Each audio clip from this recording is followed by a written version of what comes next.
From the moment he first heard it, David knew this wasn't an ordinary dream.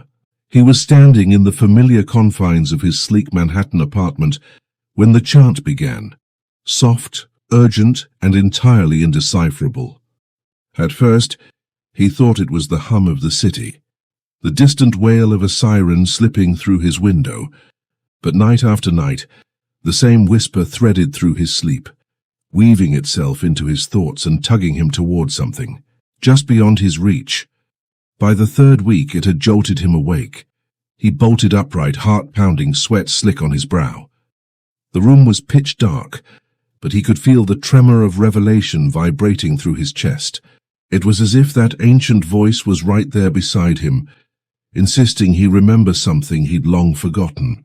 He lay there in the darkness, senses sharpened, mind fizzing with the possibility that his waking world, board meetings, client calls, the endless parade of deadlines, might be only half the story. David's days were a cathedral of efficiency. Suits pressed, cars waiting, calendars booked solid. Success for him was a meticulously built facade, every piece gleaming in place. Yet each morning, he faced the same emptiness like a beautifully wrapped box with nothing inside. The whisper of his dream threaded through his thoughts at unpredictable moments. A flicker of sound under the roar of the subway, a faint echo behind the factory hum of his office. He tried to ignore it, telling himself it was stress, insomnia, the lingering residue of ambition. But his soul knew better. It recognized the call of something vast, ancient, and desperately alive. What if everything we accept as reality, that voice seemed to ask, is merely a shadow of a deeper truth? Plato wrote about prisoners mistaking shadows for reality, chained in a cave, unaware of the sunlit world beyond. David hadn't been chained by stone walls or flickering torchlight, but by the more insidious chains of habit and distraction. He wondered if he too had mistaken the buzzing neon glow of his phone for the whole of existence. Unable to resist any longer, he began to chase the whisper. At first it led him to simple experiments, turning off his phone an hour earlier, stepping outside at midnight to listen to the city's hidden rhythms. In those rare pockets of silence, he felt a reprieve, a taste of something beyond the glare of street lamps and the relentless scroll of email. He remembered the old stories, travelers guided by distant stars, mystics who saw the world's secret geometry in the patterns of sand. What if the chant in his dreams was an echo of the same timeless wisdom? He reached for a leather-bound copy of Plato's works, and there, buried in the dusty translation, he found the cave allegory. The idea that most of us live in shadow, mistaking our conditioned beliefs for reality, ignited a spark of recognition deep within him. But Plato had stopped at the cave's exit. He hadn't described what lay beyond.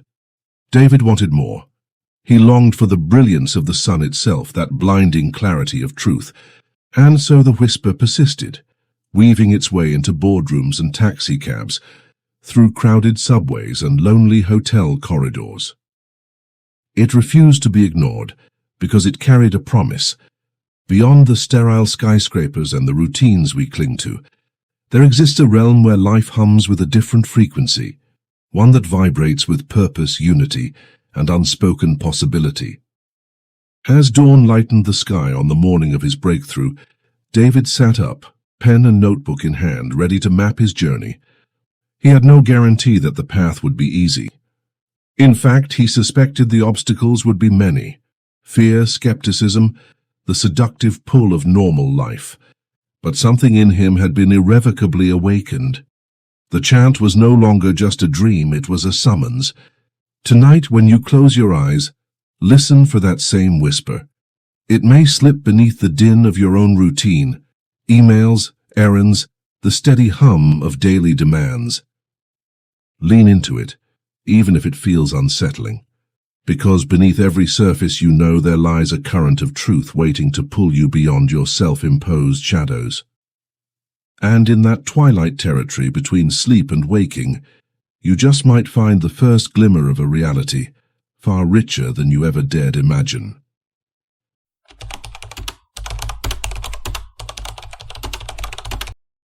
If you've ever felt like you're moving through life on autopilot, you're not alone. Imagine waking up each day to the same alarm, pouring coffee as if in a trance and scrolling through your phone before your feet even touch the floor. That's the soundtrack of modern existence, a loop so familiar we barely notice its hold on us. Yet beneath the hum of fluorescent lights and the glow of screens, there's a deeper current begging for your awareness. Consider the story of Maya, a graphic designer whose Instagram feed was her proudest gallery.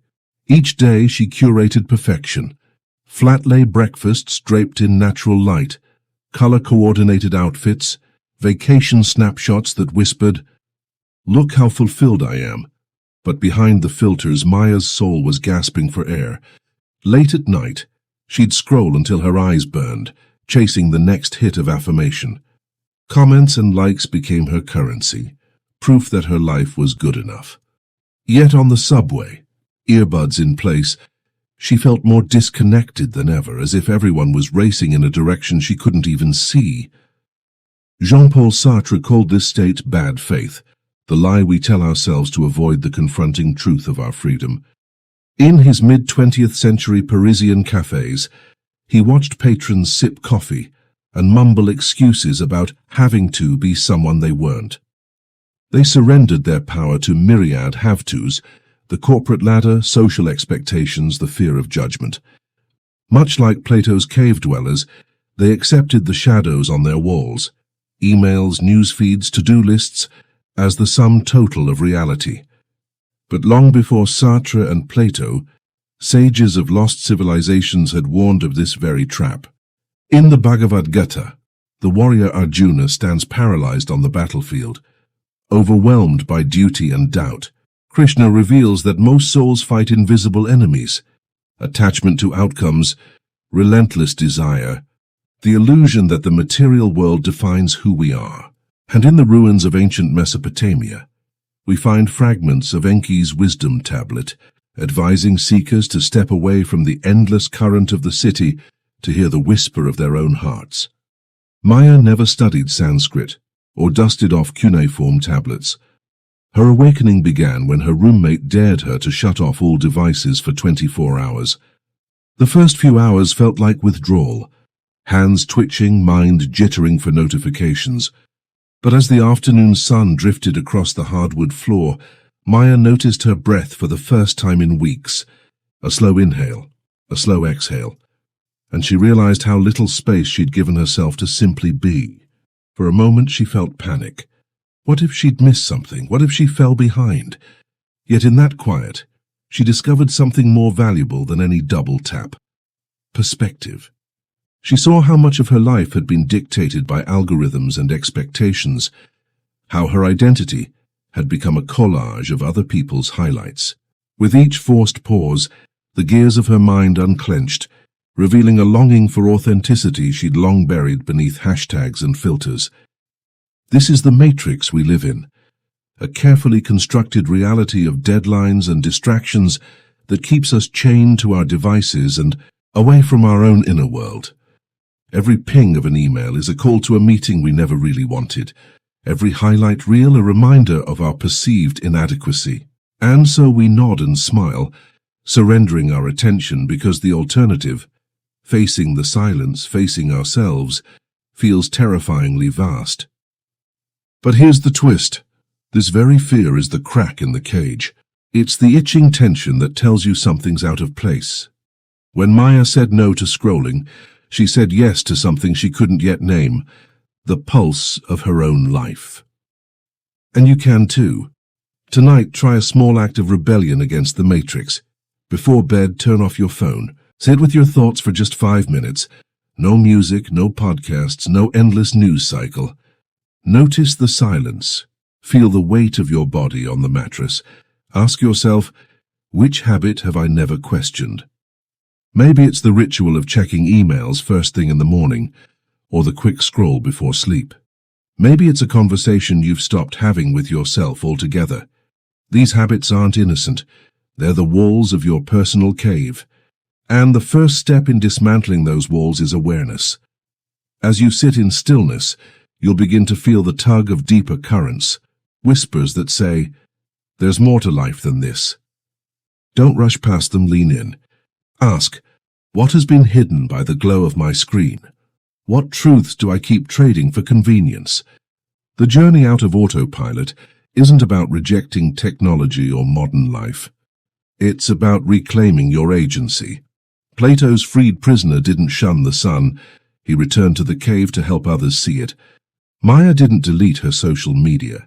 She rebalanced her relationship with it, letting it serve her instead of rule her. When you step back and observe your patterns, you reclaim the power to choose. You move from passive consumer to active creator of your reality. And that shift, that first mindful breath, is the beginning of waking up from the dream you never realized you were in. So tomorrow, when the alarm rings, pause before you reach for your phone. Listen for the murmur beneath the static of notifications, the part of you that's been whispering all along. That's the spark that will guide you out of the matrix and into a life you truly want to inhabit.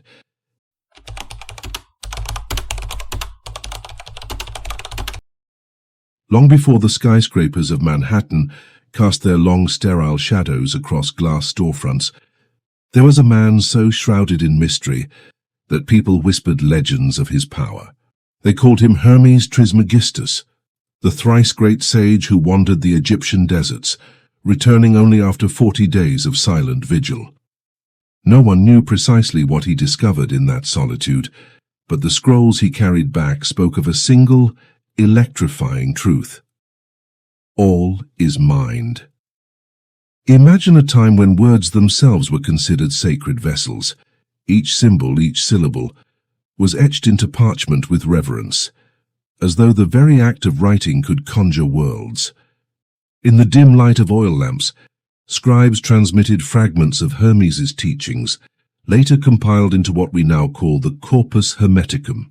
Yet these texts were cloaked in veils of metaphor and paradox, designed to be tasted rather than consumed. Each reader meant to savor only as much as their spirit could digest. We stand at the threshold of that same silence today, armed not with papyrus and ink, but with EEG machines and fMRI scanners. Dr. Elena Ramirez, a neuroscientist at a leading research institute, was fascinated by the brain's hidden landscapes, the electrical symphony that underpins every thought and emotion. She embarked on a personal experiment, daily meditation sessions, each lasting exactly 18 minutes, while hooked up to her lab's most sensitive equipment. In the early weeks, her data looked like any other rehearsal of mental relaxation: gentle oscillations in the alpha and theta waves, modest dips in the fight-or-flight responses. But then something extraordinary happened. On the 21st day, as she sank into a deeper silence than before, her monitor lit up with a pattern that defied expectation. A harmonic resonance, almost musical in its precision, pulsing through regions of the brain associated with self-awareness and interoception. It was as though her mind had struck a chord with the deeper fabric of consciousness itself. When she shared her findings at a conference, colleagues gawked. Some called it a fluke, others speculated about equipment malfunction. But Dr. Ramirez knew what she felt in that stillness, an echo of something ancient, a resonance she couldn't explain with neurotransmitters or synaptic pathways. It reminded her of a passage from the Corpus Hermeticum she once translated. Within you lies a secret flame, a spark of the divine that neither time nor change can touch. What struck her most was the silence that preceded the spark. In the absence of distraction, the silencing of inner chatter, the deliberate withdrawal from sensory bombardment, her mind seemed to tune into a different frequency, one that eluded ordinary waking life. And in that frequency she found evidence of a universal pattern, the same geometry of thought that the Hermetic sages hinted at, concealed in allegory and symbol. This wasn't mystical fantasy or New Age bravado. It was data, tracings on a screen that told a story as compelling as any scripture. And it begged the question, if modern science could glimpse the contours of this silent realm, what must those ancient mystics have understood when they crafted their poetic riddles. The truth is, Hermes and his students never intended for their wisdom to be dispensed like a quick tip or a daily affirmation. They erected layers of metaphor precisely to filter their teachings, allowing only those who dared to cultivate genuine stillness to sip from the deeper well. In their view, the noise of unexamined thought was the greatest barrier to awakening. That noise, they argued, forms an artificial boundary around our awareness, much like the cave walls in Plato's allegory, masking the luminous expanse of mind that lies beyond. Dr. Ramirez's experiments illuminated a modern corollary. When she plotted her brain's electrical patterns during silent meditation versus normal rest, there was a stark contrast. The habitual mind, bristling with electrical spikes, versus the meditative mind flowing in periodic waves of coherence. It was as though two separate landscapes existed within her own skull, one crowded with the debris of everyday life, and one unspoiled, vast, and waiting. Yet the most compelling moment came when she stepped away from her lab and tried to convey her experience to a friend, an engineer named Marcus. He laughed and said, "So you're telling me my brain has some hidden playlist and I need to tune in?" But when he closed his eyes and tried to sit in silence, even for 5 minutes, he discovered how restless his own mind was, how conditioned to movement, to stimulus, to reaction. Marcus emerged from that silence pale, his stomach lurching with the realization that he had spent most of his life in perpetual motion, fearful of what might surface in stillness. Contrast that with the Hermetic tradition, which teaches that the soul's language is written not in words, but in silence. They believed that in the depths of quiet, the mind sheds its masks of ego, ambition, and fear, and reveals its purest form. In that pure form, one can perceive the underlying unity that binds all things, mind, matter, star, and soul. But why keep such a profound secret? Why hide the path to clarity behind cryptic verse and ritual? Because power, the Hermetic sages warned, falls easily into the wrong hands. Wisdom without humility breeds hubris, and so they wove their teachings into parables and concealed them in symbols, the caduceus, the Ouroboros, the emerald tablet. Only those willing to commit to true inquiry, the silent, often lonely practice of inner listening, could decode the map.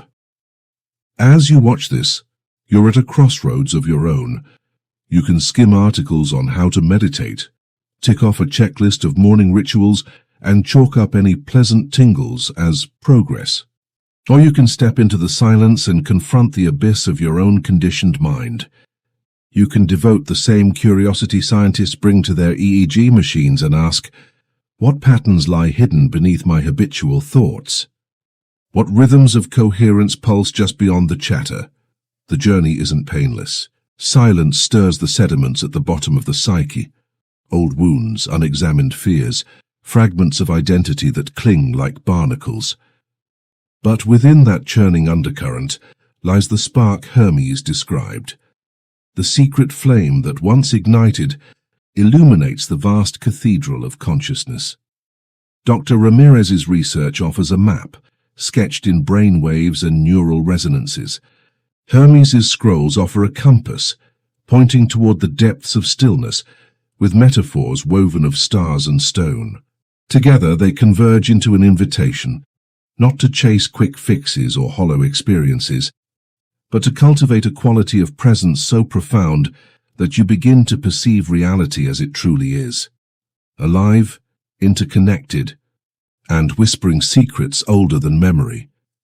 In the next part, we'll follow that spark from a flicker in the dark to a steady flame, exploring the 3 hidden stages of true awakening, and revealing how you can step, deliberately and courageously, beyond the threshold of conditioned consciousness. But for now, remember this. The silence you fear may be the very doorway to the deepest wisdom of all.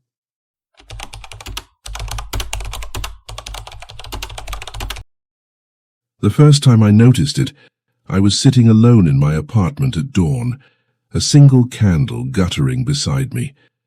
The room felt heavy with thoughts, Unfinished emails, worries about bills, the relentless soundtrack of my own mind.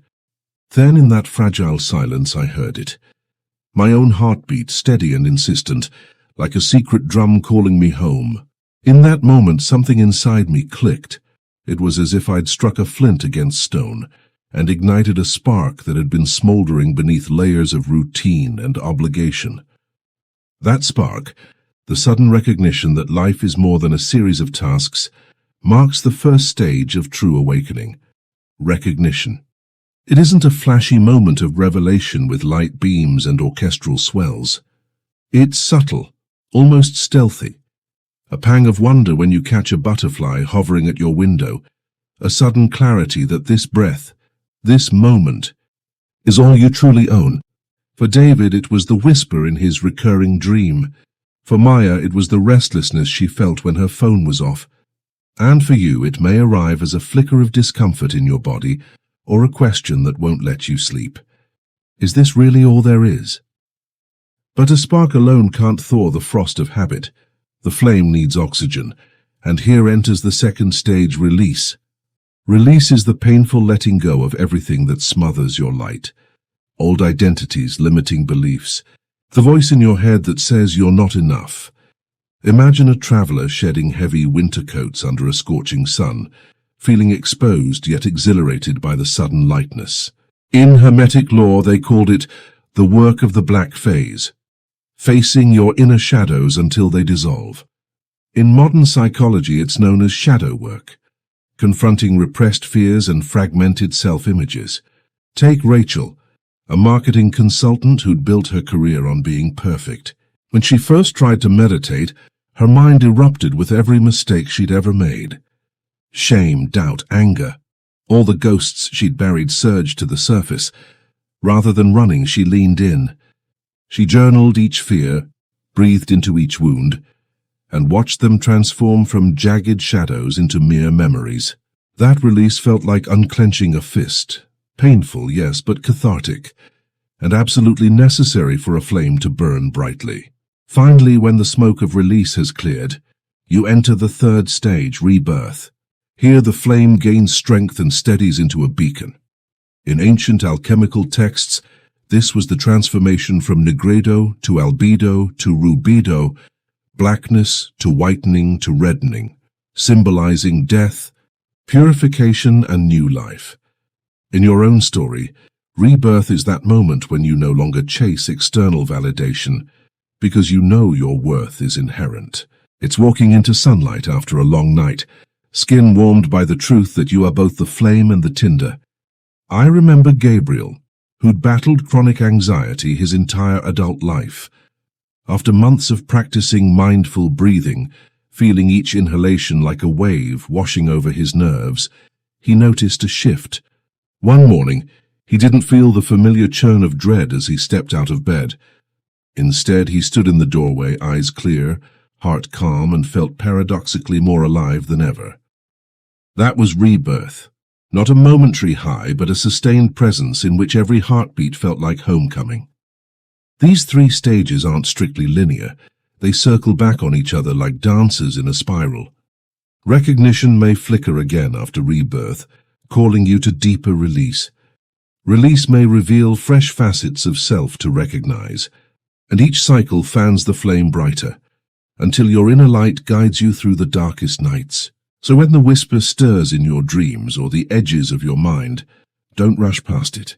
Lean into the spark, welcome the release no matter how fierce the fire of old shadows, and trust in the rebirth that follows, for it will reshape your world into something incandescent, intimate, and entirely your own.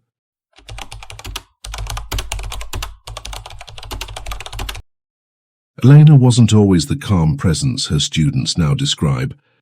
A few years ago, she raced through her mornings like a woman on fire, juggling lesson plans, grading stacks of essays, parent emails, and the relentless buzz of her phone demanding her attention every waking moment. By mid-afternoon, her hands would tremble over her coffee cup, and her mind felt like a crowded subway car, everyone talking at once. No clear direction. She knew something had to change, Her turning point came on a Thursday when she found herself yelling at a student over a minor mistake, her voice echoing in the empty classroom long after the bell had rung. Ashamed, she sank into the teacher's chair, closed her eyes, and wondered how she had become so unmoored. That night, she stumbled upon an old journal entry from her college days, where she'd written about sitting under a tree for 5 minutes, simply noticing the world. The memory felt like a lifeline. So the next afternoon at exactly 1 o'clock, she closed her classroom door, pulled a straight-back chair to the center, and set a timer for 5 minutes. Over the first few breaths, she felt everything she'd been ignoring. The ache in her shoulders, the flutter of anxiety in her chest, the restless thoughts darting like sparrows in her mind. She let each inhale fill her belly, and each exhale release a fraction of the tension she'd been carrying. When the timer rang, she blinked, surprised by the hush that had settled within her. It wasn't a magic fix. Her to-do list still loomed and her phone still buzzed, but something fundamental had shifted. She felt rooted, as though those 5 minutes had anchored her to a deeper reality beneath the swirl of her day. Encouraged, Elena wove 3 simple practices into her life, each one tied to an element and each one revealed through everyday moments. In the mornings, she filled a glass of water and watched the way light refracted through its surface, tracing ripples as she held it close. She breathed in the fluidity of the water, allowing her mind to loosen its rigid expectations. During lunch, she ate as if nourished by more than just food. She noticed the grains of rice, the textures on her plate, the subtle flavors unfolding with each chew. By turning off her phone screen, even for a single meal, she discovered that eating could be a conversation with her body, rather than a transaction of calories. As evening approached and the glow of screens beckoned, Elena began what she called her digital sunset. She resisted the urge to scroll through social media or check work emails once the sun dipped below the rooftops. Instead, she stepped onto her balcony to feel the cool breeze against her skin and to observe the shifting colors of the sky. If the air carried enough warmth, she'd let it fill her lungs, reminding her that she too could expand and soften. When the air grew crisp, she appreciated its clarity, as if each molecule whispered, "You are here now." Thirst in Baris. Over time, Elena found that her afternoons no longer felt like a slog through molasses.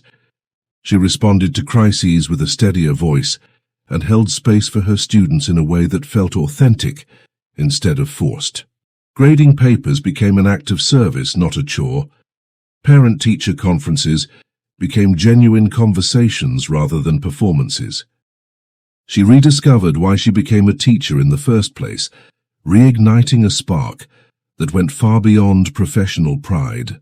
What changed in Elena's brain and heart is mirrored in countless studies on mindfulness and presence. When you pause long enough to notice your breath or the element in your hand, you engage the parasympathetic nervous system, the branch of your biology that settles your fight-or-flight instincts.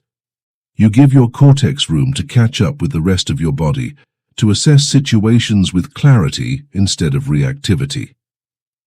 By embedding these pauses into water, food, and air, the very things that sustain life, you create a neural feedback loop that trains your mind to default to presence rather than distraction.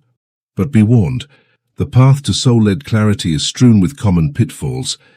The biggest trap is treating these practices as another item on your to-do list, ticking them off like chores rather than embracing them as invitations. If you find yourself rushing through your elemental meditation or scrolling through your phone while ostensibly observing your breath, you've missed the point. Presence can't be half-hearted. It asks for your whole attention, even if only for a moment. Another misstep is seeking perfection. When Elena began, she sometimes forgot to pause at 1 o'clock, and on busy days, she skipped the digital sunset in favor of squeezing in one more email. Instead of chastising herself, she treated those lapses as signposts. Missing a ritual became a clue, a question to explore. What was happening in that moment that felt more urgent than presence? Was it fear of silence? Anxiety about the next day? By investigating the obstacles, she deepened her understanding of herself and strengthened her resolve to return to the pause. Finally, avoid isolating these practices within the self. True awakening unfolds in relationship, to yourself, to others, and to the world around you. Share your discoveries with a friend. Invite a colleague to join you for a mindful lunch, or simply notice how your presence alters the energy of a room. As Elena's students began to mirror her calm focus, she realized that soul-led clarity isn't a private trophy. It's a communal gift. If you wonder whether a few minutes of centering can really transform your life, take Elena's journey as proof. From chronic overwhelm to grounded presence, she found that the elements, water, earth, air, and even the absence of digital light, became her teachers. And through mindful eating, she rediscovered gratitude. Each practice is a thread in the tapestry of daily life, weaving moments of stillness into the fabric of your story. Tonight, before your next meal or as the evening breeze whispers through your window, remember that clarity isn't a destination, but a way of moving through the world. When you pause, breathe, and notice, you step off autopilot and into the realm of possibility. You live not just by the clock, but by the beat of your own soul, and in that rhythm you become truly awakened and unbound.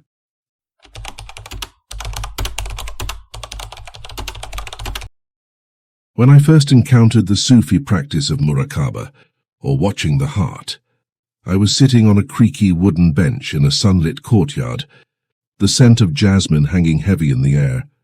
My guide, an elder named Rashid, spoke softly, "Close your eyes. Listen to the rhythms beneath your thoughts." I had no idea how radical those simple instructions would feel, like being asked to step off the edge of a cliff and trust that the air would hold me. Muraqabah begins with stillness. You find a comfortable seat, perhaps on a cushion or straight-backed chair, and settle into your physical body. Then you turn your attention inward, noticing the ebb and flow of your heartbeat, the pulsing warmth in your chest. Thoughts will intrude, fears, regrets, plans for tomorrow, but each time they pull you away, you gently guide your attention back to the silent drum within. Over time, you begin to sense a space behind your thoughts, a calm reservoir of presence that watches both your mind and your heart in equal measure. This simple act of watching is your first rite of passage, a declaration that you will no longer outsource your awareness to the next distraction or external validation. Instead, you claim sovereignty over your own interior world. It's a commitment to show up for yourself, day after day, breath by breath. Think back to Elena and her elemental meditations, to David and his midnight whisper, to Dr. Ramirez and her harmonized brainwaves. All of them reached a turning point when they chose presence over convenience, curiosity over comfort. Now it's your turn. Tonight, as darkness settles outside your window, light a candle or dim the lights. Say it somewhere you won't be disturbed. If you like, lay a hand gently over your heart. This physical gesture anchors you in the practice. Close your eyes and take 3 deep inhalations, each one drawing you deeper into your body, and 3 slow exhalations, each one releasing the tension you've carried since morning. Then simply watch. Notice the rise and fall of your heartbeat. Don't try to change it. Don't try to slow it or speed it up. Just observe. You might feel a flicker of impatience, as if you've forgotten what to do with an empty mind. You might feel a tug of anxiety, a fear that you're wasting time. Welcome these sensations as part of the landscape you're learning to inhabit. They are as worthy of observation as the calm moments in between. Stay here for 5 minutes if you can. If your mind wanders, gently bring it back to the pulse beneath your palm. No judgment, no frustration, just curiosity. When the candle gutter fades, let your eyes open naturally. You may notice a subtle shift, colors more vivid, sounds more distinct, a gentle clarity in your thoughts.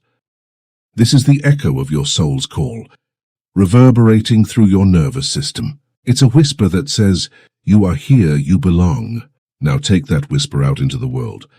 Before you lie down in bed or as you brush your teeth tomorrow morning, Pause and ask yourself, who am I beyond my name, my title, my story? You don't need an immediate answer. Let the question settle in your bones like a seed waiting to sprout.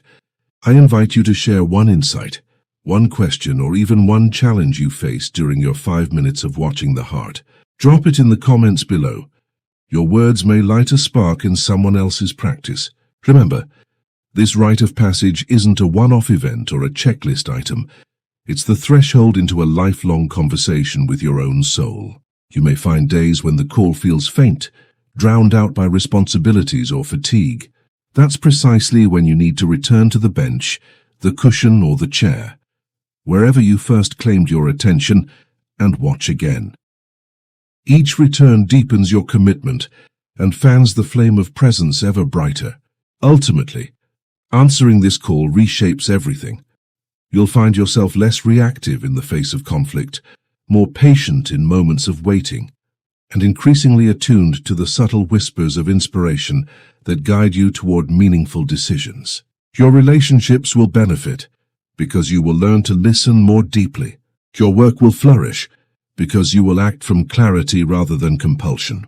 And your inner life will settle into a steady rhythm, one that honors the sacred pulse beating within all of us. So will you answer? Will you sit in silence, watch your heart, and claim the space to simply be? The path ahead may twist and turn, but your first rite of passage begins tonight, with a single breath, a moment of witnessing, and the courage to listen.